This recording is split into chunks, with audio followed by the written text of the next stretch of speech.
Assalamualaikum warahmatullahi wabarakatuh. Halo semuanya, apa kabar? Semoga kalian sehat-sehat selalu dan liburannya bisa menyenangkan ya. Oke, nah kita belajar tipis-tipis ya untuk persiapan olimpiade selama liburan kita. Nah, anak-anak, kita akan kembali ngomongin lagi tentang yang namanya ikatan kovalen ya, karena, hampir sebagian besar senyawa-senyawa itu terbentuk lewat ikatan kovalen ya. Ikatan ion ada sih, tapi nggak sebanyak ikatan kovalen ya. Nah, anak-anak, yang pertama, Pak Budi di sini mau menjelaskan tentang sifat yang pertama, yaitu ada yang namanya energi ikatan. Kalau misalnya energi ikatan itu sendiri, definisinya adalah energi yang diperlukan untuk memutus suatu ikatan ya. Ini definisi dari yang namanya, energi ikatan. Nah, ketika kita punya, Pak Budi punya HCl sama HF gitu ya, "Pak, yang mana energi ikatan yang, lebih besar?" Gitu ya. Ini sebenarnya kita udah pernah ngebahas pas belajar ikatan ion itu, kita udah pernah ngebahas yang namanya konsep energi kisi ya dulu ya, sebentar. Kita lihat dulu konsep nah, ini kita sebenarnya udah pernah belajar ini ya, yang namanya energi kisi. Jadi, sama seperti energi kisi, yang pertama itu kita harus bisa melihat dari faktor ini, perbedaan keelektronegatifan, kayak gitu. Semakin perbedaannya besar ya, maka dia itu, apa namanya, energi kisinya juga semakin besar ya, karena ikatannya semakin kuat gitu loh. Nah, misalnya nih di sini nih, sebentar kita balik lagi ke ini ya, di sini ya. Kebetulan Cl sama F ini adalah 2 unsur yang sama-sama berada di golongan 7A gitu ya, sementara hidrogen itu golongan 1A. Seandainya kita nggak dikasih, tabel yang tadi ya, skala Pauling ya, atau, ini kan kalau misalnya tadi yang energi kisi kan itu di halaman berapa sih gitu, pindahnya jadi banyak-banyak banget nih. Oh ini di halaman ini nih. Kalau ini kan kita perbedaan keelektronegatifan itu kemarin kita ngelihatnya itu dari, sini nih, dari angka-angka ini ya, dari skala Pauling ya, oke. Nah, misal kita nggak dikasih tahu nih, skala Pauling ini gitu ya, terus gimana Pak cara kita, menentukan, dia itu keelektronegatifannya berapa? Ya sebenarnya kita tinggal lihat tabel periodik unsur aja. Nanti, kalau tabel periodik unsur ya, ini Bapak bawahin ya sama Bapak ya. Ini nih hidrogen ini tuh adanya di golongan 1A ya, di golongan 1A ini hidrogen ya kan. Nah, sementara Cl sama F itu adanya di golongan 7A nih ya, F sama Cl seperti itu. Nah, misalnya ya karena kita nggak tahu datanya berapa nih, ya kita permisalkan aja suka-suka kita. Misalnya ini harga skala Pauling 1 misalnya contohnya ya. Nah, sementara si F sama Cl ini karena dia letaknya di sebelah kanan, semakin ke kanan kan keelektronegatifannya semakin besar ya. Berarti ini angka skala Paulingnya pasti lebih besar nih. Misalnya ini F-nya ini adalah 4 ya, seperti itu. Nah, kalau F-nya 4, Cl-nya berapa gitu kan. Ya kita lihat lagi sifat keelektronegatifan. Keelektronegatifan itu semakin ke bawah akan semakin berkurang, bener nggak? Nah, maka cek kalau F itu sudah kita kasih harga keelektronegatifan 4, ya berarti Cl tuh di bawahnya, misalnya 3,8 kayak gitu ya misalnya, atau 3,9 juga boleh ya. Jadi kalau kita nggak dikasih skala Pauling, ya kita bikin aja skala Pauling versi kita sendiri ya, lewat yang namanya sifat keelektronegatifan kayak gitu ya kan. Kan kalau ke kanan itu semakin besar ya, keelektronegatifan semakin ke bawah itu semakin kecil. Nah, sehingga dari data ini kita bisa melihat kalau hidrogennya itu 1, Cl itu 3,8, selisih di antara mereka berdua adalah 2,8, bener nggak? Oke. Nah, HF sorry, hidrogennya 1, dianya 4, selisih di antara mereka berdua adalah 2,9. Siapa yang lebih besar selisih keelektronegatifannya? HF.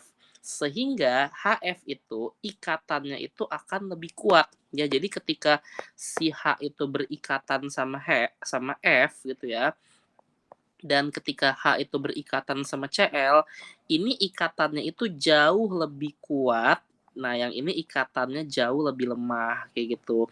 Sehingga anak-anak, kita kembaliin lagi yuk ke definisi energi ikatan. Energi ikatan itu energi yang diperlukan untuk memutus suatu ikatan.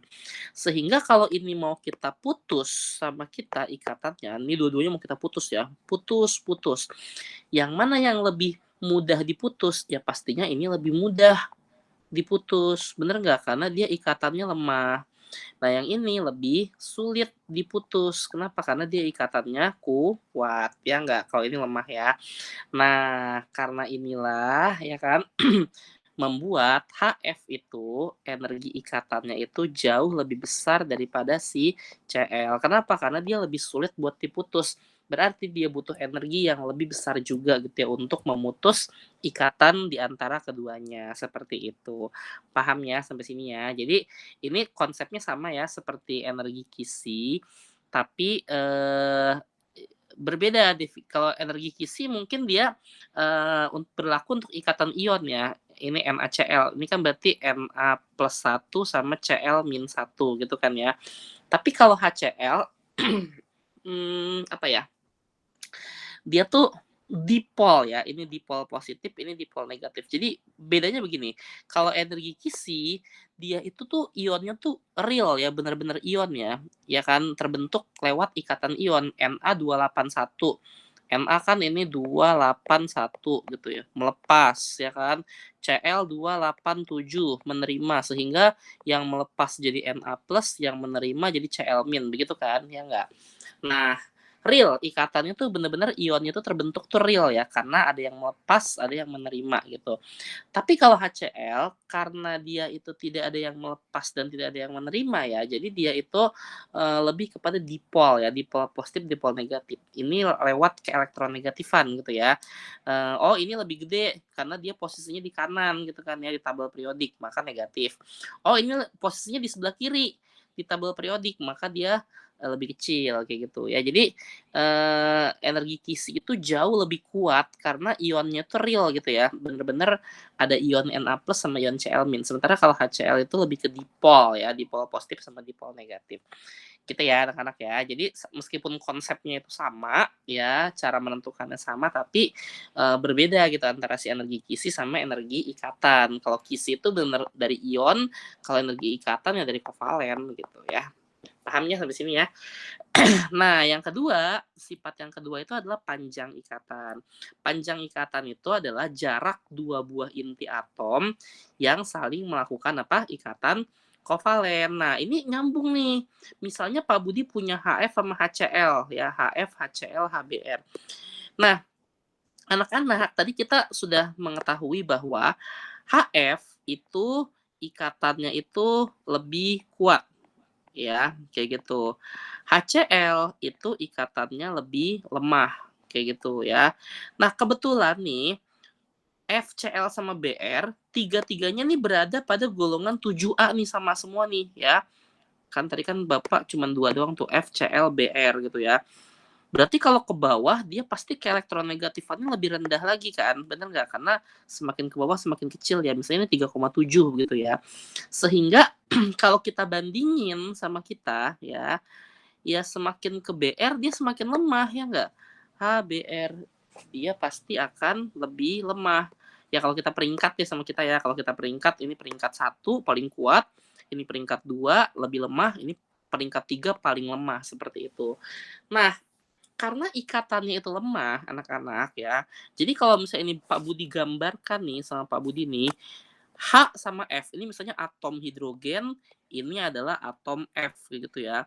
Nah, karena mereka itu ikatannya kuat, mereka tuh tarik menarik seperti magnet ya. Maksudnya ngerti nggak? Apa sih? Kayak magnet gitu ya. Mereka saling saling mendekat, saling tarik menarik gitu ya. Hidrogennya ke sini, F-nya ke sini kayak gitu ya. Nah, dan jarak di antara mereka itu lebih rapet gitu loh, karena ikatannya lebih kuat gitu ya. Tapi kalau H sama Cl anak-anak, jaraknya itu lebih renggang. Kenapa? Karena ikatannya itu jauh lebih lemah dibandingkan dengan F kayak gitu. Sama-sama saling tarik menarik ya. Kalau Pak Budi ngebayanginnya kayak magnet, ini narik gitu ya. Tapi karena tarikannya lemah ya enggak dibandingin HF, ya maka jaraknya pun juga lebih lebar gitu loh, ya nggak? Ini kan kalau ini jaraknya segini misalnya nih ya, ini jaraknya segini, kayak gitu kan, karena ikatannya lebih lemah ya. Nah, HBr juga lebih lemah lagi, kenapa? Karena dia, di bawah Cl ya, keelektronegatifannya lebih astagfirullahaladzim, kenapa begini sih? Nah, HBr tuh lebih lebih lemah lagi karena dia, keelektronegatifan lebih kecil gitu, sehingga nih anak-anak nih ya, dia jaraknya pun juga lebih jauh, kayak gitu. Karena ikatannya itu lebih lemah gitu ya dibandingin yang 2 ini. Kebayang nggak menurut Bapak? Kan jadi kan H itu positif ya kan, dipolnya positif ya kan, F itu dipolnya negatif. Nah, mereka tuh akan saling tarik-menarik kan. Tapi kuat tarik-menariknya sehingga H sama F itu lebih nempel gitu ya. Kalau Cl dia lebih ada jarak. Kenapa? Karena meskipun tarik-menarik tapi lebih lemah gitu sehingga ada jarak. HBr ya pastinya dia lebih jauh lagi jaraknya. Kenapa? Karena lebih lemah lagi. Begitu ya. Itu perumpamaan seperti itu. Nah, sehingga anak-anak kalau kita lihat datanya di sini, HF itu datanya panjang ikatannya 0,092 ya.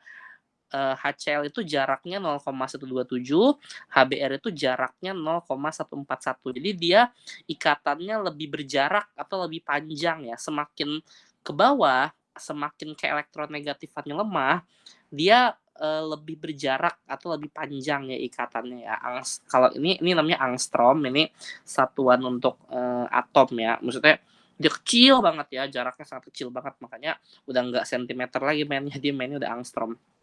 Ya, seperti itu. Jadi kita bisa menyimpulkan di sini, panjang ikatan itu juga berpengaruh dari yang namanya keelektronegatipan. Semakin keelektronegatipannya rendah, ikatannya semakin lemah, maka ada jarak atau ada panjang, semakin panjang ya.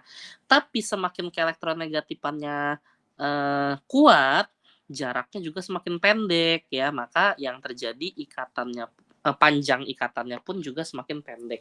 Seperti itu. Paham ya sampai sini ya? Nah, Pak, bagaimana kalau ikatan rangkap? Nah, anak-anak, kita bisa lihat sendiri ya datanya ya.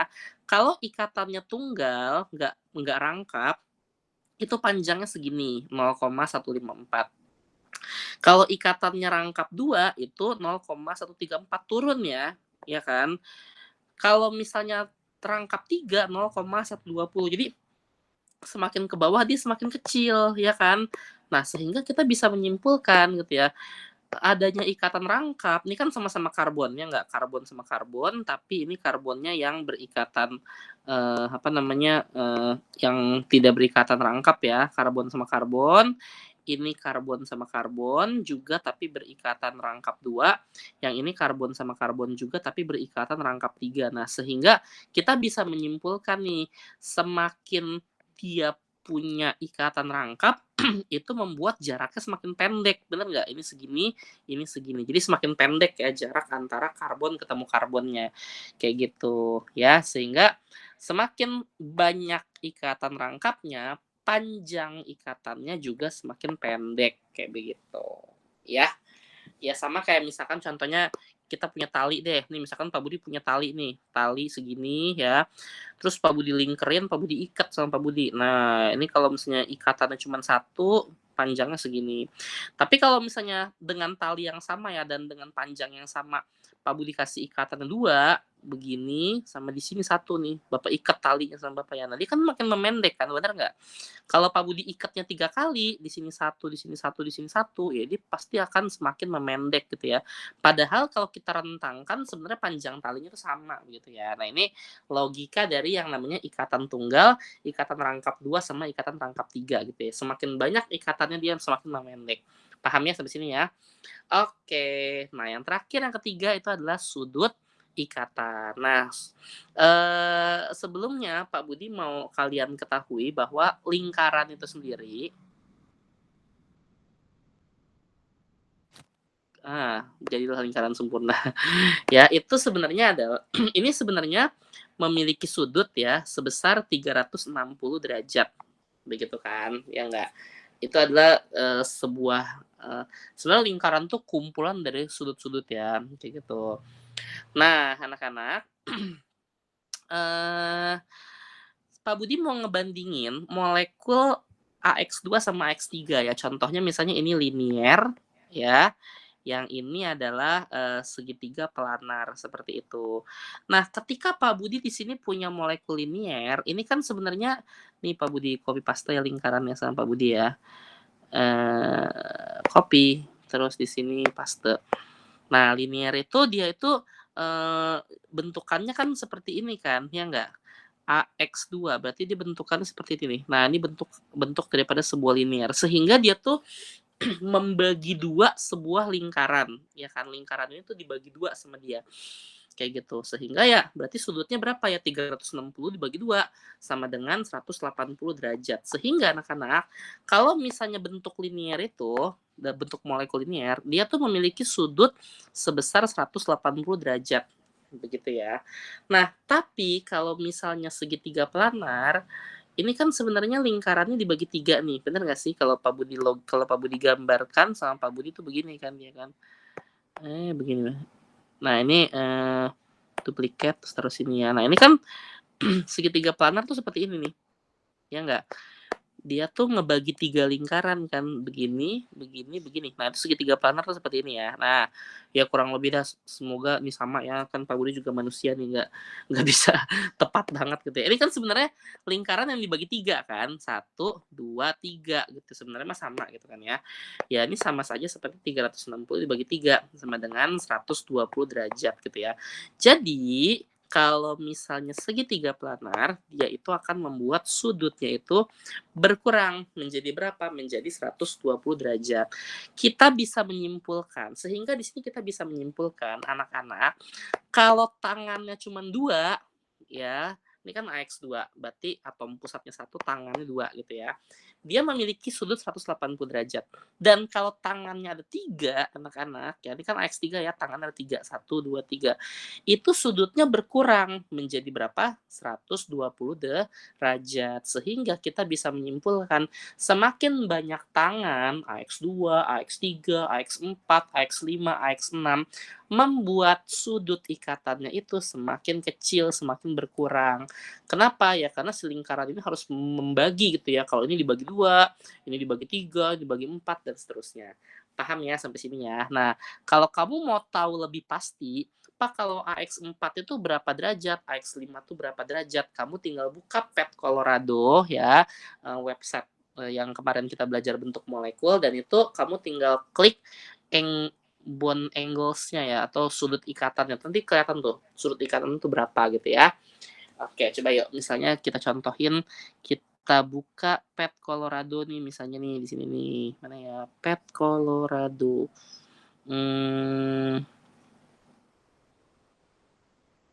Mana ya? Ini deh. PET Colorado ya. Ini kalau kamu mau tahu lebih lanjut ya, itu sudutnya berapa berapa berapa ya tinggal buka tuh simulasi yang kemarin tuh. Waduh lama, ya deh, ini sambil, nungguin nih karena lama, nanti kamu coba sendiri di rumah ya. Oke, dah. Nah, sekarang Pak, sama-sama AX2, tapi sekarang ada cacatnya nih, ada, E-nya, ya kan. Ini kan kalau AX2 biasa itu bentukannya tuh linier, ya kan, ini bentukannya adalah linier. AX2E itu ngebuat dia V bentuknya, bener nggak? Ya sebenarnya kalau kalau kita, pakai logika saja ya, nggak usah pakai lingkaran lagi, AX2 tuh sudutnya segini. Ya tadi kalau kita hitung 180 derajat gitu ya. Tapi AX2E itu sudutnya tinggal segini, ya nggak? Ini pasti nggak mungkin 180 dong, ya nggak sih? Ya mungkin ini sama seperti ini nih, sama seperti apa namanya, segitiga planar ya nggak, 120-an lah sudutnya, kayak begitu ya. Nah, sehingga anak-anak dari sini kita bisa menyimpulkan pengaruh daripada elektron bebas ya atau AX2E itu membuat sudutnya itu berubah, padahal sama-sama AX2 ya, sama-sama tangannya ada 2, ya nggak, sama-sama tangannya ada 2, tapi pengaruh dari PeB itu membuat dia bentuknya cacat dan membuat sudutnya itu berubah menjadi lebih kecil ya kan, yang tadinya 180 menjadi 120, seperti itu, oke? Nah ini, mungkin, 3 hal yang mau Pak Budi sampaikan, ada energi ikatan, ada panjang ikatan, dan ada lagi sudut ikatan ya. Nah, silakan nanti sambil liburan tipis-tipis ya jika ada waktu, jika udah mulai bete nih liburan mulu Pak, nggak ada aktivitas belajar ya. Silakan ini kerjakan latihannya ada 3 soal ya. Bismillah semoga kalian, yang mengerjakan latihan ini bisa tembus ya olimpiadanya ya. Ini pernyataan benar salah. Analisislah dari 3 pernyataan ini benar atau salah, lalu lingkari. Kalau misalnya menurut kamu benar, lingkari di kolom benar. Kalau menurut kamu salah, lingkari di kolom salah. Begitu ya?